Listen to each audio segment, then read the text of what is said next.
একটা সময় 50 ওভারের ক্রিকেটে বাংলাদেশের সুনাম ছিল ক্রিকেট বিশ্বে। বিশ্বের বাঘা বাঘা দেশগুলোকে এই ফরম্যাটে উড়িয়ে দিয়েছিল বাংলাদেশ। তাই তো টাইগার ক্রিকেটে একটা কথা প্রচলিত আছে, বাংলাদেশের প্রিয় ফরম্যাট ওয়ানডে ক্রিকেট। সেই পছন্দের ক্রিকেটে বাংলাদেশ খেই হারিয়ে নিজেকে খুঁজছে। এবার শেষ হতে বসেছে 2027 সালে ওয়ানডে বিশ্বকাপে সরাসরি খেলার সুযোগটাও, যেখানে খেলতে মিলাতে হবে কঠিন এক সমীকরণ। কি সেই সমীকরণ, আসুন দেখে নেওয়া যাক। আফগানিস্তানের বিপক্ষে সিরিজ হারের পর সরাসরি বিশ্বকাপ খেলার পথটা আরও কঠিন হলো টাইগারদের জন্য। 2027 সালের বিশ্বকাপে অংশ নেবে মোট 14 দল। স্বাগতিক দেশ ছাড়াও র্যাঙ্কিংয়ে শীর্ষ 8 দল সরাসরি বিশ্বকাপ খেলার সুযোগ পাবে। বাকি 6 দল বাছাই পর্ব খেলে বিশ্বকাপের টিকিট নিশ্চিত করবে।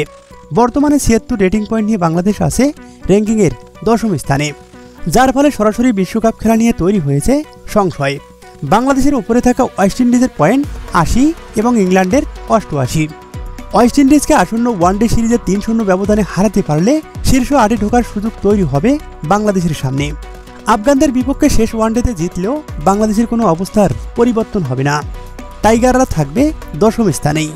ওয়ানডে বিশ্বকাপের পরবর্তী আসরে সরাসরি খেলার যোগ্যতা অর্জন করতে হলে বাংলাদেশের সামনে একটাই পথ, সেটা হচ্ছে ওয়েস্ট ইন্ডিজের বিপক্ষে ভালো কিছু করে র্যাঙ্কিংয়ের উন্নতি করা। অন্যথায় বাছাই পর্ব খেলতে হবে টাইগারদের।